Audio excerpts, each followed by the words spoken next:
Hi guys and welcome back to the channel. I hope you all are doing great. I'm doing extremely fine and I welcome you all to yet another video. तो भाई आज इस video में मैं बात करने वाला हूँ आपसे कि किया सेल्टोस जो 1.5 पेट्रोल इंजन के साथ आती है नेचुरली एस्पिरेटेड, वो चलने में कैसी है। मैंने यूट्यूब पर बहुत ढूंढा कि इस पर्टिकुलर पावर ट्रेन का कोई ड्राइविंग रिव्यू मिल जाए, लेकिन ऐसा है नहीं कोई।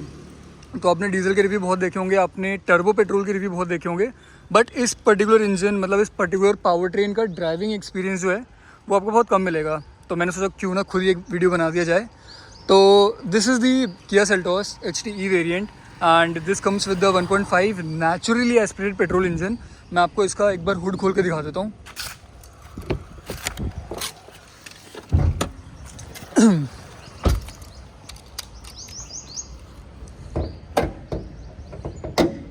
तो the hood is quite heavy, यहाँ पे कोई इंसुलेशन है नहीं क्योंकि ये वैसे बहुत रिफाइंड इंजन है। तो ऐसा कुछ इसका इंजन पे दिखता है एंड वही ये 1.5 NA इंजन है जो कि 144 Nm of top and 115 PS की पावर निकालता है। तो इस वीडियो में हम क्लियरली बात करने वाले हैं आज सब कुछ की गाड़ी चलने में कैसी है, इज़ इट अंडर पावर्ड और नॉट, इसकी राइड एंड हैंडलिंग कैसी है, इसके सस्पेंशन कैसे हैं, इसमें बॉडी रोल कितना है या फिर क्या डाउन साइड है, क्या इसके पॉजिटिव्स हैं। तो वो हम सब आज इस वीडियो में बात करने वाले हैं। तो if you found this video helpful, like share and subscribe, let's go. So guys, driving start करने से पहले आपको हमेशा ही पता होना चाहिए कि आपकी एक सूटेबल ड्राइविंग पोजीशन है क्या, ताकि आप अच्छे से जजमेंट ले पाओ, आपको सारी चीज़ें क्लियरली दिखें, आपको अर्गोनॉमिक वाइज कोई इशू ना हो गाड़ी चलाते टाइम। तो उसके लिए आपको पहले से ही मतलब ड्राइविंग स्टार्ट करने से पहले ही आपको एक अच्छी सी अपनी एक सीटिंग पोजीशन सेट कर लेनी है, जिससे आपको मिरर्स वगैरह सब क्लियरली दिखें, राइट। तो उसके लिए किया सेल्टोस में आपको पहली बात तो टिल्ट एडजस्टमेंट मिलता है स्टीयरिंग व्हील के लिए, जो कि यहाँ पे है। टेलीस्कोपिक नहीं मिलता, सिर्फ टिल्ट मिलता है, मतलब आप इसको ऊपर नीचे कर सकते हो। सेकंड थिंग, आपको इसमें हाइट एडजस्टमेंट मिलती है ड्राइविंग सीट के लिए। तो जिनकी हाइट कम होती है उनके लिए बहुत यूज़फुल होता है एक अच्छा जजमेंट पाने के लिए। तो आप ये दोनों चीज़ें हमेशा एडजस्ट कर लेना ड्राइविंग से पहले। And since this is a driving experience, मैंने सोचा आपको पहले क्लियर कर दूं। तो after we have adjusted the seating according to our position, मैं आपको इस इंजन की रिफाइनमेंट सुनाना चाहता हूँ आइडल पे। तो ये 0.6 पे आइडल करती है जब ये वार्म अप ले चुकी होती है अपना। एंड आपको माइक में कैप्चर नहीं हो रहा होगा, लेकिन वैसे भी कोई नॉइज़ नहीं आ रही। तो इट इज़ वेरी स्मूथ, कोई दिक्कत है नहीं, कोई वाइब्रेशन नहीं है कहीं पे भी, कोई ऐसी जिडरीनेस नहीं है as compare to 3 cylinder engines. तो वैसा कुछ नहीं है इसमें।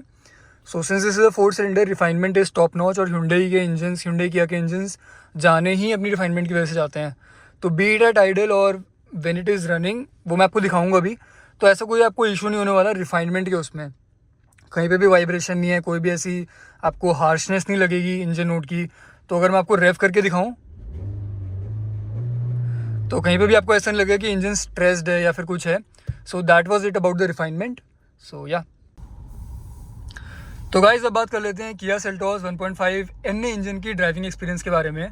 तो पहले मैं इसको सिटी में चलाने वाला हूँ rather than an open patch of road, ताकि आपको सिटी में एक आइडिया दे पाऊँ कि ये चलने में कैसी है, कितनी ईजी टू ड्राइव है या फिर नहीं है। तो उसके बारे में पहले बात करते हैं, फिर हम एक ओपन पैच ऑफ रोड या फिर हाईवे पे चलेंगे, राइट। तो भी मैं इसको सिटी में चला रहा हूँ। एंड फर्स्ट थिंग जो आपको करनी है गाड़ी में बैठते ही सबसे पहले, वो है इसका auto start stop button of. अब इससे होता क्या, मैं आपको बताता हूँ। देखो, जब भी आप ऐसे सिटी में चल रहे हो या फिर जहाँ पे ट्रैफिक लाइट्स हैं और गर्मी में स्पेशली, तो वहाँ पे होगा क्या कि ये गाड़ी ना जब हॉल्ट पे आएगी तो अपने आप बंद हो जाएगी, जिससे क्या होगा कि आपका AC अपने आप बंद हो जाएगा और गर्म हवा फेंकने लगेगा। वो कोई इशू नहीं है, जब आप क्लच दबाओगे तो गाड़ी फिर से ऑन हो जाएगी। तो मेरे ख्याल से तो यार इस पर बहुत लोड पड़ता है इंजन पे, आप उसको बार बार बंद कर रहे हो फिर ऑन कर रहे हो, plus AC most of the time लोग कर दे गए हैं कि आप AC बंद करना भूल जाते हैं। तो जब गाड़ी स्टार्ट होती है AC के साथ ही, तो फिर वो ज़्यादा लोड लेती है। तो आई थिंक सबसे पहले आपको ऑटो स्टार्ट स्टॉप ऑफ करना चाहिए गाड़ी में, इस पर्टिकुलर गाड़ी में बैठते ही, और इसको परमानेंटली आप डिसेबल भी नहीं कर सकते हो। So that is one down side I feel. तो वो तो बात हो गई चलो फीचर वाइज, राइट। अब बात करते हैं कि गाड़ी मैन्यूवरेबिलिटी वाइज कैसी है। सिटी में अगर आप इसको रोज़ चला रहे हो तो आपको कितनी इजी लगने वाली है चलाते टाइम या फिर नहीं लगने वाली, तो वो है। तो सबसे पहले अगर आप एक मैनुअल गाड़ी में बैठने वाले हो, this is by the way 6 speed manual, तो सबसे पहले आपका इंट्रैक्शन होता है क्लच से एंड स्टीयरिंग व्हील ऑब्वियसली। तो पहले उन दोनों की बात कर लेते हैं। तो क्लच इसका बहुत लाइट है क्योंकि since this is a petrol car, तो क्लच तो वैसे ही बहुत लाइट है इसका, इसमें आपको कोई दिक्कत होने नहीं वाली। एंड इसका ट्रैवल भी बहुत डीप नहीं है। तो आपने अगर कोई फोक्सवैगन या फोर्ड की गाड़ी चलाई होगी तो उसके कंपेयर में आपको बहुत ही ये आपको ईजी लगेगा, कोई दिक्कत नहीं होने वाली आपको। एंड ओवर द टाइम, लेकिन मैंने ऐसा सुना है कि जो इसके डीजल इंजन्स हैं या फिर पेट्रोल के हैं वो क्लच इसका लाइट हो जाता है। तो I think that is an issue with every car out there. तो वो तो कोई मेजर इशू है नहीं, लेकिन फॉर द टाइम बीइंग ये बहुत स्मूथ है ऐसा क्लच, एंड इसमें आपको कोई दिक्कत होने नहीं वाली है। सेकेंड थिंग, इसका स्टीयरिंग व्हील, अब मैंने इसमें लेदर रैप करा रखा है तो इसकी ग्रिप बहुत अच्छी हो रखी है अभी। सो स्टीयरिंग व्हील इसका बहुत लाइट है, मतलब एट दी स्पीड्स जब आप सिटी पे चला रहे होते हो अराउंड 20-30, तो इसमें आपको कोई दिक्कत नहीं होने वाली पार्किंग करने में या फिर आपको कट मारने में, कट तो नहीं खैर, मतलब आपको मैनूवर करने में। तो उस सेंस से आपको सिटी में तो स्टीयरिंग व्हील कभी दिक्कत देगा नहीं। और मैं आपको एक बात बता देता हूँ कि ये हाई स्पीड पे ना बहुत टाइट हो जाता है, तो उसमें भी आपको बहुत कॉन्फिडेंस इंस्पायरिंग ये स्टीयरिंग हो जाता है। मतलब मैं कहना चाहता हूँ कि ये स्टीयरिंग व्हील कॉन्फिडेंस इंस्पायरिंग हो जाता है हायर स्पीड्स पे, आप हाईवे पे जब हायर स्पीड्स कर रहे होते हो, but it is equally light at lower speeds in the city. तो आप इसको लिटरली एक हाथ से टूर कर सकते हो एंड उसमें आपको कोई दिक्कत होने नहीं वाली है। So this was about the steering and the clutch. Third thing is the gear lever. तो इसका गियर ना बहुत ही सेटिस्फाइंग फील देता है, मतलब गियर बॉक्स में भी कोई दिक्कत नहीं है। तो जैसे आप एक उंगली से इसको शिफ्ट कर सकते हो, तो अभी मैं इसको सेकंड पे डालता हूँ, तो गियर बॉक्स भी इसका बहुत स्मूथ है यार, ऐसे इसमें कोई दिक्कत नहीं है। और जब आप इसको स्लॉट करोगे ना गियर में, तो ये बहुत सेटिस्फाइंग सी क्लिक क्लिक सी साउंड देता है। जैसे अगर मैं आपको दिखाऊँ, अब मैंने इसकी स्पीड बढ़ाई, आपको हल्की सी आवाज़ आई होगी। तो ये कोई रबरी इशू नहीं है, ये कोई डिफेक्ट नहीं है, बल्कि ये बहुत ही एक सेटिस्फाइंग चीज़ है अकॉर्डिंग टू मी। ये कोई मतलब ऐसी कोई गलत चीज़ नहीं है। एंड या गियर बॉक्स और स्टीयरिंग और क्या बोलते हैं इसका क्लच पेडल जो है बहुत ही अच्छे से कैलिब्रेटेड है, इसमें कोई दिक्कत नहीं होने वाली है। And you will love driving this. अगर आप एक मतलब हैवी गाड़ी से आ रहे हो तो आपको ये बहुत लाइट लगने वाली है। अब बात कर लेते हैं इसके एर्गोनॉमिक्स के बारे में। तो इसके सारे एर्गोनॉमिक्स वाइज गाड़ी सॉर्टेड है, इसमें कोई ऐसी दिक्कत नहीं है। आप आराम से अपना हैंड रेस्ट पे हाथ रख के गियर चेंज कर सकते हो, जैसे मैं भी कर रहा हूँ। तो बहुत ही आप अपने लिए कंफर्टेबल पोजीशन ढूंढ सकते हो। कोई ब्लाइंड स्पॉट आपको क्लियर नहीं होंगे कि जैसे हैरियर वगैरह में होते हैं, उसका इतना बड़ा सा मिरर है तो आपको साइड में दिख नहीं पाता जब आप कट मार रहे होते हो या यू टर्न मार रहे होते हो। तो इसमें ऐसा कुछ नहीं है, आप मिरर अपने हिसाब से एडजस्ट कर सकते हो यहाँ पे। एंड कंट्रोल्स वगैरह सारे आपके रीच में हैं। तो ergonomics wise this car is pretty sorted, और आपको अच्छे से एक बोनट का क्लियर व्यू दिख जाता है। मैंने भी जान के नीचे कर रखी है सीट, क्योंकि मुझे वैसे ड्राइविंग पोजीशन पसंद है। लेकिन अगर आप चाहते हो कि आपको बोनट दिखे तो आप आराम से अपनी सीट ऊपर कर सकते हो, और आपको जजमेंट के लिए पूरा आपको बोनट भी दिखेगा, और आप पार्किंग के लिए भी आप बहुत श्योर हो सकते हो। तो ergonomics wise also this car is pretty sorted, कोई दिक्कत है नहीं। बस आप अगर ये वाला वेरिएंट लेते हो HT, तो इसमें एडजस्टेबल मिरर इलेक्ट्रिक वाले नहीं आते, तो आपको वो वाला मिरर एडजस्ट करने के लिए लिटरली उधर झुकना पड़ेगा, मतलब हाँ झुकना ही पड़ेगा। तो ये तो कोई वैसे डाउन साइड हुआ नहीं, लेकिन मतलब आप इसको ऑब्वियसली अगर आप एक इससे ऊपर वाले वेरिएंट में जाते हो तो वहाँ पर आपको इलेक्ट्रिकली एडजस्टेबल मिल जाते हैं, तो वो वाली प्रॉब्लम भी सॉल्व हो जाती है। तो बस एक छोटी सी वो है, बट ये भी इस वेरिएंट स्पेसिफिक है, तो ये आप इग्नोर कर सकते हो। But ergonomic wise the Kia Seltos is also very sorted, सारे कंट्रोल्स रीच में है, कोई ब्लाइंड स्पॉट आपको लगेगा नहीं। सो गाइस अब बात कर लेते हैं कि जो किया सेल्टोस है 1.5 NA इंजन के साथ वो ओपन रोड पे या फिर हाईवे पे कैसा परफॉर्म करती है। तो इसमें 1.5 NA इंजन आता है, जैसे मैंने आपको बता दिया है, और ये अपनी लाइनअप में like as compare to the 1.5 diesel and the 1.5 turbo सबसे लीस्ट पावरफुल इंजन है with 115 PS and 144 Nm of torque. तो काफ़ी लोग इसको बोलते हैं कि अंडर पावर्ड है, लेथार्जिक फील होता है। तो मैं आपको अपना एक चीज़ क्लियर करता हूँ यार। देखो, पहली बात तो वेरी क्लियर, ये अंडर पावर्ड तो यार कहीं से भी नहीं है, ठीक है। अंडर पावर्ड ये कहीं से भी नहीं है, ना आपको ये लेथार्जिक फील होगा। हाँ, अगर आप एक ज़्यादा पावरफुल इंजन से आ रहे हो, जैसे 1.5 इसका डीजल जो है या फिर 1.5 टर्बो, तो उसके बाद अगर आप जब इस पर आओगे तो थोड़ा सा आपको ये लग सकता है थोड़ा लेजी ज़रूर है, लेकिन अंडर पावर्ड तो कहीं से भी नहीं है। अंडर पावर्ड कब होता है इंजन? जब आप फुल्ली रोड बिठा के, जब आपने बहुत लोग बिठा रखे हों तो, और गाड़ी हमेशा गियर डाउन मांग रही हो। मैंने इसमें 4 लोग बिठा के पहाड़ों पे AC ऑन करके इसको थर्ड गियर पे खींचा है, ये बिल्कुल लोड नहीं मांगती यार, and this is no way under powered.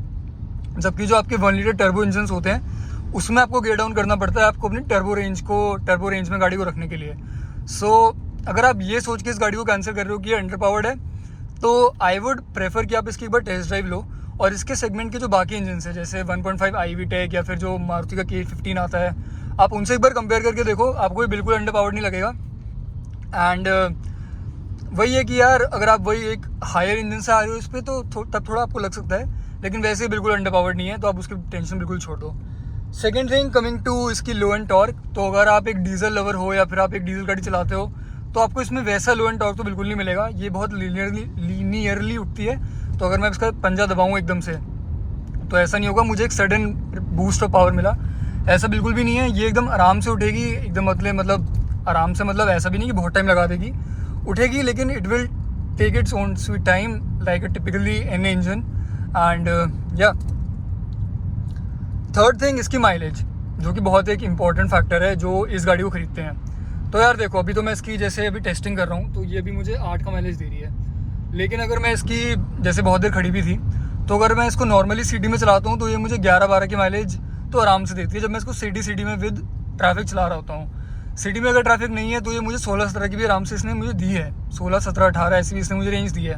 मतलब अगर ऐसा मान लो सीधा रास्ता है फॉर द नेक्स्ट 30 या 40 किलोमीटर्स, तो उसमें आराम से मुझे 16, 17, 18 की माइलेज दे देगी। एंड हाईवे पे आप इससे एक्सपेक्ट कर सकते हो अराउंड 17 to 18। बहुत ही ड्रास्टिक चेंज नहीं हुआ क्योंकि ये टर्बो पेट्रोल इंजन है नहीं, तो unlike them it is very, मतलब ये बहुत मीडियोकर सी अपनी रेंज मेंटेन करके चलती है। तो that was it about the mileage का मैं इसको आपको इसका एक हैक बताता हूँ। अब इसको आराम से चलाओ, इसको भगाओ मत एकदम से, मतलब भगाओ मत। और ये आपको ना करते हुए भी यार ये 10, 11 या 12 की माइलेज तो दे ही देगी। अभी कम दे रही है क्योंकि अभी मैं इसको बहुत देर तक ऑन रखा था। So that is one thing about the mileage. और माइलेज से यार मैं इसको सेटिस्फाइड हूँ, ऐसे कोई दिक्कत नहीं है। एंड इसमें नॉर्मल फ्यूल डलता है अनलाइक द XP95 जो टर्बो पेट्रोल इंजन में आपको डालना होता है। तो गाइस अब बात कर लेते हैं इसके सस्पेंशन के बारे में। एंड इसके सस्पेंशन काफ़ी वेल सॉर्टेड हैं, ऐसा आपको कोई दिक्कत होने नहीं वाली है। जब आप एक रफ पैच ऑफ रोड पे जाओगे या फिर आप एक सीमेंटेड रोड पे चल रहे हो, तो सस्पेंशन मेरे ख्याल से तो ठीक है। प्लस इसके थोड़े स्टिफ भी हैं क्रेटा से, तो कंफर्ट में थोड़ा सा आपको वो कॉम्प्रोमाइज़ कर सकते हैं। लेकिन क्योंकि ये वीडियो ड्राइविंग डायनामिक्स के ऊपर है, तो ड्राइविंग में आपको वो हेल्प ही करने वाले हैं, क्योंकि जितने स्टिफ होंगे सस्पेंशन, आपको हाई स्पीड पे कट मारने पे या फिर मनूवर करने में उतनी ही आपको कॉन्फिडेंस इंस्पायर होगा, राइट। तो मुझे तो इनकी सस्पेंशन से कोई दिक्कत है नहीं, और ऐसा भी नहीं है कि आपके कंफर्ट को हैम्पर करते हैं, राइट। तो आई थिंक एकदम परफेक्ट बैलेंस है। हाँ, लेकिन अगर आप इसको कंपेयर करो क्या बोलते हैं हाई राइडर या ग्रैंड विटारा से, तो उसके सस्पेंशन इससे थोड़े और बेटर हैं, क्योंकि एकदम वो ग्लाइड होते हुए चलती है और उनकी मतलब जो स्टेबिलिटी हाईवे पे वो भी बहुत बढ़िया है। तो ऐसा आपको इस गाड़ी में पर्टिकुलरली फ्लोटी वगैरह कुछ फील नहीं होने वाला, जो Hyundai की एक नोन कैरेक्टरिस्टिक्स होती है, मतलब Hyundai की, तो ये बेसिकली Hyundai ही है। एंड बेसिकली ऐसा कोई दिक्कत है नहीं सस्पेंशन में। एंड या क्रेटा में आपको हो सकता है थोड़ा फ्लोटी लगे, क्योंकि उसकी सस्पेंशन बहुत ही सॉफ्टर साइड पे है। इसमें ऐसा कुछ भी नहीं है, एकदम मतलब स्टिफर है, लेकिन ऐसा भी नहीं है कि आपको दिक्कत दें या फिर आपको जब आप एक हार्श या रफ रोड पे जाओ तो आपको अंदर तक धचकियाँ फील हो, तो ऐसा कुछ भी नहीं है। तो that was it about the suspension. Ride quality इसकी काफ़ी सही है, मतलब थोड़ा सा आपको फील होगा as compare to the Creta, क्योंकि ये मतलब हल्का सा आपको पता चलेगा कि रोड पे क्या पड़ा है, कंकड़ वगैरह पड़े हैं, तो आपको थोड़ा सा फील होगा। लेकिन ऐसा कुछ नहीं है कि आपको ज़्यादा कुछ हैम्पर कर रहा हो। तो वही बात करें अगर बॉडी रोल की, तो उसमें भी आपको कोई दिक्कत होने नहीं वाली है, क्योंकि ये कॉम्पैक्ट SUV है, तो इसकी बहुत ज़्यादा हाइट तो नहीं है, लेकिन ऐसा इसमें कोई बॉडी रोल भी नहीं है। तो मतलब अगर आप इसे ऐसे कट वट मारो तो आपको ऐसा वो फील नहीं होगा कि आपको मतलब आपकी गाड़ी झूल रही है। तो that is one thing. And ऐसा आपको कोई कभी भी अनकंफर्टेबल फील नहीं होगा इसमें। अपार्ट फ्रॉम दैट, ऑब्वियसली अगर आप एक सेडान से उसको कंपेयर करोगे, उसमें तो बिल्कुल भी बॉडी रोल नहीं होता। तो हाँ, अगर आप एक सेडान से आ रहे हो इस पर, तो हो सकता है आपको थोड़ा सा बॉडी रोल फील हो, लेकिन आप इसी पे अगर स्टार्ट कर रहे हो तो आपको ऐसा कुछ मेजर फील नहीं होने वाला। थोड़ा बहुत बॉडी रोल आपको लग सकता है, बिकॉज ये थोड़ी सी ऊंची तो है, लेकिन नेग्लिजिबल बॉडी रोल है which you can avoid. And आपको इसमें कटवट मारने में ऐसा कोई आपको मतलब डर नहीं लगेगा, तो वो वाली बात है। तो गाइस एक और चीज़ जो आपको ध्यान रखनी है सेल्टॉस लेने से पहले, वो है कि इसका जो हेडलाइट थ्रो है वो बहुत ही बेकार है, मैं कहूँगा। तो या तो आप इसको आफ्टर मार्केट चेंज करा लेना, इसमें प्रोजेक्टर हैलोजन्स आते हैं, तो मतलब इस वेरिएंट में प्रोजेक्टर हैलोजन आते हैं, इसके ऊपर तो बाकी LED प्रोजेक्टर आते हैं, वो LED रिफ्लेक्टर्स आते हैं, सॉरी, वो तो शायद चेंज में नहीं होते हैं। तो हेडलाइट का थ्रो इनका बहुत बकवास है। अगर आपकी रोड वेल लिट है तब तो ठीक है, तब तो आपको कोई दिक्कत नहीं होने वाली, लेकिन अगर आपका रोड जो है उसमें ज़्यादा लाइटिंग्स नहीं है तभी आपको बहुत दिक्कत देगा। जैसे अभी मैं हाई बीम पे कर दूँ तो अभी तो ये तो थोड़ा बहुत दिख रहा होगा आपको, क्योंकि अभी ट्रैफिक भी है और the road is well lit. लेकिन अगर यहाँ पे अभी वैसी रोड होती है जहाँ पे बहुत ही वो है, मतलब एकदम रोड लिट नहीं है, तो यहाँ पे बहुत दिक्कत होती है। मतलब हाईवे पे कभी आप चल रहे हो जहाँ पे लाइट्स नहीं है, तो ये आपको वहाँ पे बहुत दिक्कत देता है। तो कीप इन माइंड कि अगर आप सेल्टॉस ले रहे हो तो इनका हेडलाइट का थ्रो बहुत ही बेकार है। ये आपको चेंज करवानी ही पड़ेगी ओवर द टाइम। एंड हाँ, HT में हैलोजन प्रोजेक्टर आते हैं तो you can get them changed. तो गाइस अब बात कर लेते हैं इसकी एक और अच्छी चीज़ के बारे में, जो कि है इसके गियर रेशियोज़। तो इसके गियर रेशियोज़ ना इतने अच्छे से कैलिब्रेटेड हैं, मतलब अगर मैं इसको 4th गियर में भी, 4th भी नहीं, अगर मैं इसको 5th गियर से भी 34 की स्पीड से पुल करूँ और थोड़ा सा एक्सेलेटर दूँ तो ये आराम से पिक करने लगती है यार। मतलब इसके ना गियर आपको हायर गियर्स पे भी अगर आप इसको कम स्पीड पे उठा रहे हो तो ये आराम से उठ जाएगी। ऐसी कोई जिटरीनेस नहीं है, ऐसी कोई मतलब वाइब्रेशन नहीं है, तो दैट इज़ रियली नाइस। लेकिन आपको ये हमेशा नहीं करना चाहिए, ये बस एक एडेड सहूलियत कह सकते हो आप इसे। तो हाँ, that is really nice. Apart from that, second thing जो है इसकी ब्रेकिंग। इसकी ब्रेकिंग यार, अब इन्हें ना 4 मतलब जो चारों व्हील्स हैं इसके, इस पर स्टैंडर्ड डिस्क ब्रेक्स दे दिए हैं। ये पहले नहीं आते थे शुरू के लॉट में, लेकिन अब इन्हें दे दिए हैं। तो अभी जैसे ग्रीन लाइट है, अब मैं पहली बार चाहता हूँ कि रेड लाइट हो ताकि मैं आपको ब्रेकिंग दिखा पाऊँ, लेकिन नहीं हो रही, चलो हो गई। तो इसकी ब्रेकिंग एक्चुअली बहुत सही है यार। अगर मैं इसको यहाँ पे एकदम से रोकूँ तो ये बहुत ही शॉर्ट फुटेड रुकते हैं। एंड इसकी ब्रेकिंग सेम है बहुत अच्छी हो गई है। आई डोंट नो जो ओनर जिनके पास सिर्फ फ्रंट डिस्क ब्रेक्स वाली सेल्टॉस थी उनका क्या रिस्पॉन्स है, लेकिन इसकी ब्रेकिंग तो यार मतलब बहुत अच्छी है। मतलब आई डोंट नो, मुझे ऐसा कभी इसकी ब्रेकिंग से लेकर कंप्लेंट हुई होगी, बट इसकी ब्रेकिंग एक्चुअली में बहुत अच्छी है अब। सो आई थिंक मैंने सारे पॉइंट्स कवर कर दिए, राइट फ्रॉम सस्पेंशन, इसकी माइलेज, इसकी रिफाइनमेंट, इसकी एर्गोनॉमिक्स एंड एवरीथिंग। तो अगर आपको कोई डाउट हो तो आप प्लीज़ इस वीडियो के कमेंट सेक्शन में आप पूछ सकते हो। I will be more than happy to answer them. And इसका AC बहुत सही है, एंड मैं इसको हमेशा 1 या 2 पे रखता हूँ, उससे जाने की मतलब कभी वो ही नहीं होता। एंड आज टेम्परेचर आप देखो 38 डिग्री सेल्सियस है, मतलब ये और अभी बढ़ेगा जून जुलाई में, लेकिन जैसे भी गर्मी पड़ रही है उसके हिसाब से तो AC भी बहुत अच्छा परफॉर्म कर रहा है। तो होपफुली आगे भी अच्छे परफॉर्म करे। And that was it for this video guys. I hope you like it, and yeah, like, share, comment and subscribe. I will see you in the next video. Bye bye.